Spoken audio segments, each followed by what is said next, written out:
വളരെ സോഫ്റ്റായിട്ടുള്ള സ്വിസ് റോളാണ്. വഴട്ട് അലിഞ്ഞു പോവും, അതുപോലെ നമ്മൾ അറിയാതെ കഴിച്ചു പോവും. അങ്ങനെ ഭയങ്കര സോഫ്റ്റായിട്ട് അലിഞ്ഞു പോകുന്ന സ്വിസ് റോളാണ്. അപ്പോഴേ എല്ലാവർക്കും ടേസ്റ്റി കറിയിലേക്ക് സ്വാഗതം. അപ്പോഴേ ജാം റോൾ ഉണ്ടാക്കുന്നത് എങ്ങനെയാണെന്ന് നമുക്കൊന്ന് നോക്കാം. ഒരു ബൗളിലേക്ക് 3 ടേബിൾ സ്പൂൺ ഓൾ പർപ്പസ് ഫ്ലോറും അത്രയും അളവിൽ തന്നെ കോൺഫ്ലോറും എടുക്കുന്നു.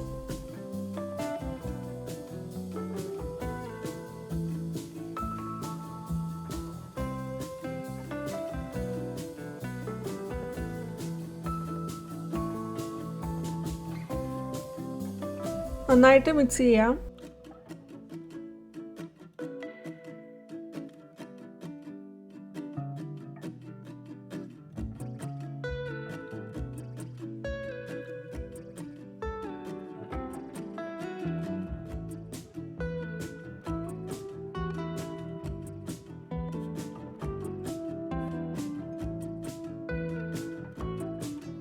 ഒരു ബൗളിലേക്ക് 4 മുട്ട എടുത്തിട്ട് അതിൻ്റെ വൈറ്റും യെല്ലോയും തമ്മിൽ സെപ്പറേറ്റ് ചെയ്യുന്നുണ്ട്.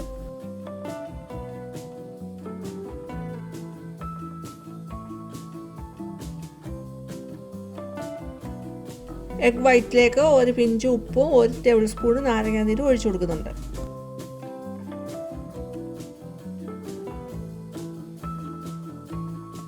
എഗ് വൈറ്റ് ബീറ്റർ ഉപയോഗിച്ച് ബീറ്റ് ചെയ്യുന്നു. എന്നിട്ട് പറഞ്ഞു വരുന്ന സമയത്ത് പൊടിച്ച പഞ്ചസാര കുറച്ചായിട്ട് ഇട്ട് കൊടുത്ത് ബീറ്റ് ചെയ്യുന്നുണ്ട്.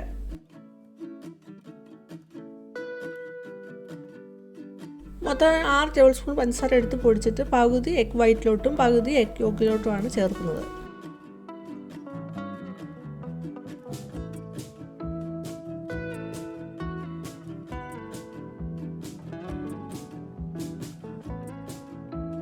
നാരങ്ങാനീരും ഉപ്പും ഉപയോഗിക്കുന്നുണ്ട്. എഗ് വൈറ്റ് വളരെ പെട്ടെന്ന് തന്നെ പതിഞ്ഞു വരുന്നതായിരിക്കും.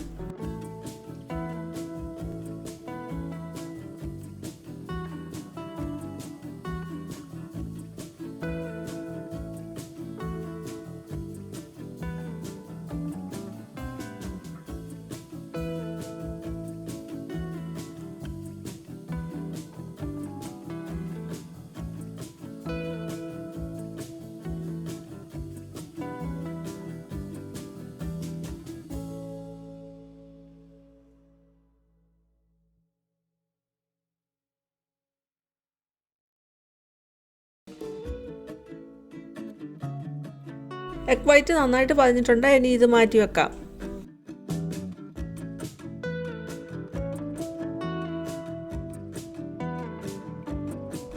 എഗ് യോക്കിലേക്ക് 1 ടേബിൾ സ്പൂൺ വാനില എസൻസ് ബാക്കി പൊടിച്ച് പഞ്ചസാരയോടെ ചേർത്തിട്ട് നന്നായിട്ട് മിക്സ് ചെയ്യുക. എന്നിട്ട് ബീറ്റർ ഉപയോഗിച്ചിട്ട് നന്നായിട്ട് ബീറ്റ് ചെയ്ത് ഫ്ലഫി ആക്കി എടുക്കാം.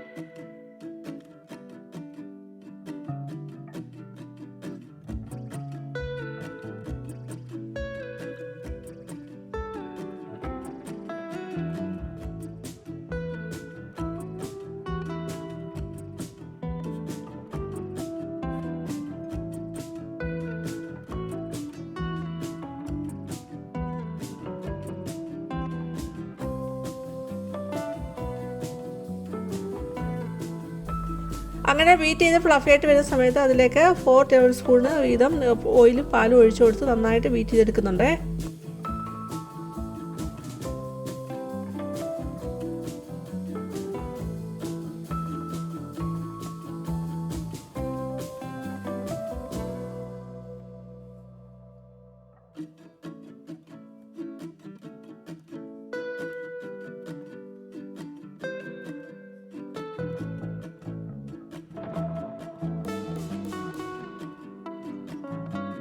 പിന്നീട് അതിലേക്ക് നമ്മൾ എടുത്തു വച്ചിരിക്കുന്ന ഓൾ പർപ്പസ് ഫ്ലോറും കോൺഫ്ലോറുള്ള മിക്സ് അതിലേക്ക് അഴിച്ച് തന്നെ ചേർത്ത് യോജിപ്പിച്ചെടുക്കുന്നുണ്ട്.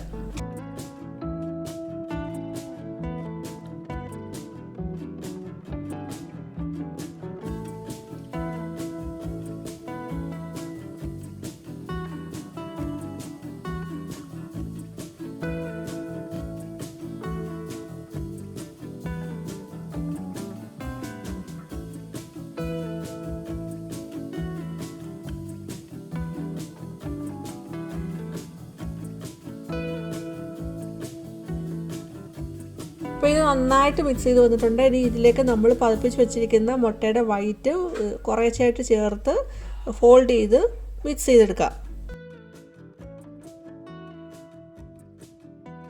മിക്സ് ചെയ്യുന്നത് വളരെ സോഫ്റ്റായിട്ടായിരിക്കണം.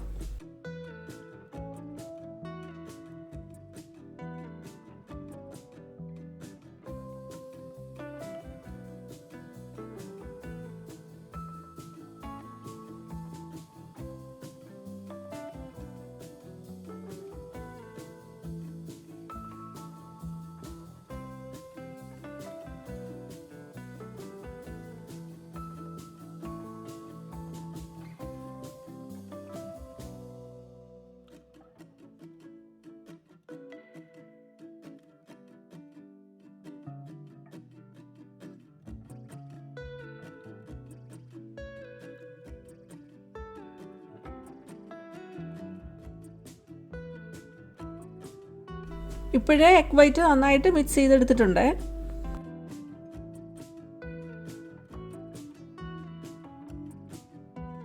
ഇപ്പോഴേ ബാറ്റർ നല്ലതായിട്ട് മിക്സ് ചെയ്തെടുത്തിട്ടുണ്ടെങ്കിൽ നമുക്ക് കേക്ക് ട്രേയിലോട്ട് ഒഴിച്ചു കൊടുക്കണം. കേക്ക് ട്രേയിൽ ബട്ടർ പേപ്പർ ഇട്ട് വെച്ചിട്ടുണ്ട്. അതിലേക്ക് നമ്മൾ ഒരു സൈഡിൽ നിന്ന് ഇങ്ങനെ ഒഴിച്ചു കൊടുക്കുന്നുണ്ട്. എന്നിട്ട് നല്ല ലെവലാക്കി ഇതെടുക്കുക. ബാറ്റർ നല്ല ലെവലാക്കി എടുക്കുകയും വേണം. കേക്ക് ട്രേയുടെ വലുപ്പം എന്ന് വെച്ചാൽ 14x11 ഇഞ്ച് വലുപ്പത്തിലുള്ള കേക്ക് ട്രേ ആണ് എടുത്തിരിക്കുന്നത്.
ഇപ്പോഴും ബാറ്റർ നന്നായിട്ട് ലെവലാക്കി എടുത്തു. ഇനിയും കേക്ക് ട്രേ ഒന്ന് ടാപ്പ് ചെയ്ത് കൊടുക്കുന്നുണ്ട്.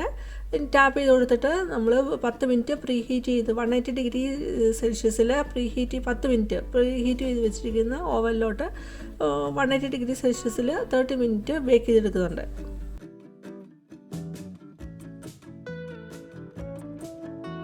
നമ്മുടെ സ്പഞ്ച് ട്രേയിൽ നിന്ന് എടുത്ത് മാറ്റുന്നുണ്ട്. പക്ഷേ ബട്ടർ പേപ്പർ മാറ്റുന്നില്ല. അത് അതുപോലെ തന്നെ വെക്കുന്നുണ്ട്.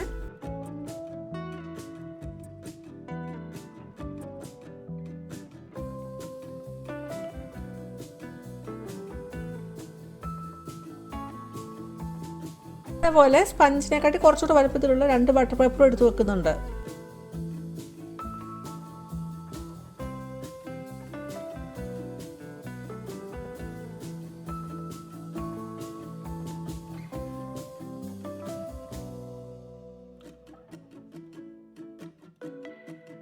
ജാമിന് പകരം നമുക്ക് വേണമെങ്കിൽ ക്രീം അപ്ലൈ ചെയ്ത് കൊടുക്കാം, ഹണി അപ്ലൈ ചെയ്ത് കൊടുക്കാം, അല്ലെങ്കിൽ ചോക്ലേറ്റ് വേണമെങ്കിലും അപ്ലൈ ചെയ്ത് കൊടുക്കാം. നമുക്ക് ഇഷ്ടമുള്ള എന്താണോ അത് അപ്ലൈ ചെയ്ത് കൊടുക്കാം.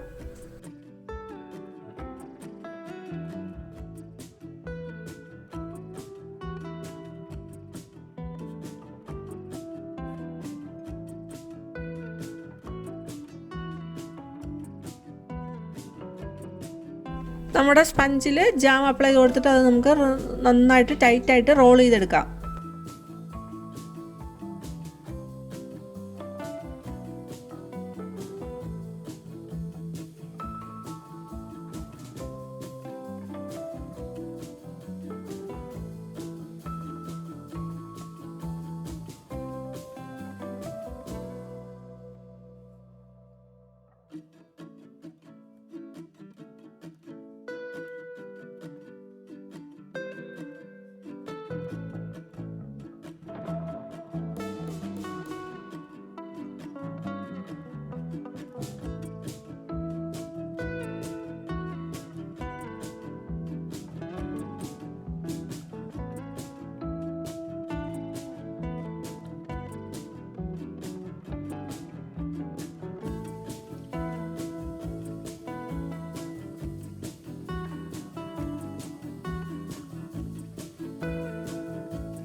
നമ്മുടെ സ്പഞ്ച് ഇവിടെ റോൾ ചെയ്തെടുത്തു. ഇനി അത് ആ 2 ബട്ടർ പേപ്പർ എടുത്ത് വെച്ചില്ലേ, അതിലോട്ട് എടുത്ത് വെച്ചിട്ട് വേണ്ടി ഇതുപോലെ ഒന്ന് ടൈറ്റാക്കി എടുക്കണം.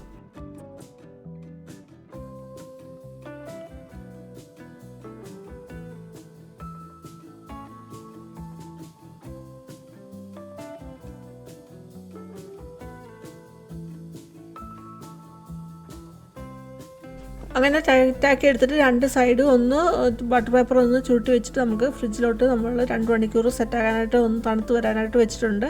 അത് കഴിഞ്ഞിട്ട് നമുക്ക് കട്ട് ചെയ്ത് സെർവ് ചെയ്തെടുക്കാം.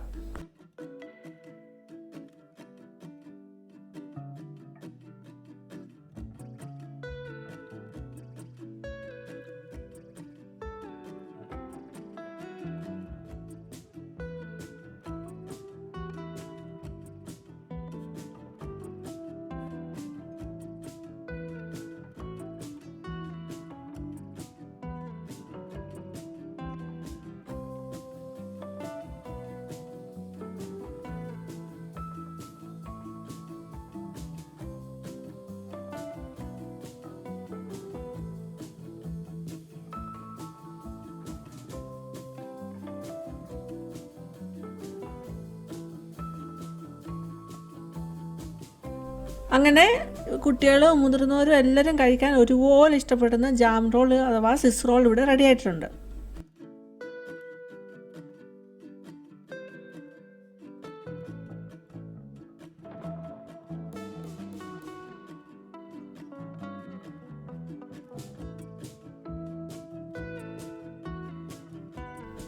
ഈ വീഡിയോ കണ്ട് ഇഷ്ടപ്പെട്ടുവെങ്കിൽ ഇതൊന്ന് ഉണ്ടാക്കി നോക്കുക.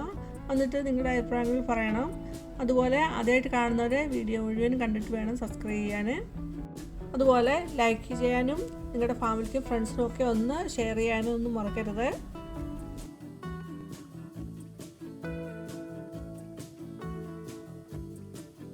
Thanks for watching. വേറൊരു വീഡിയോ വരുന്നിടം വരെ ബൈ.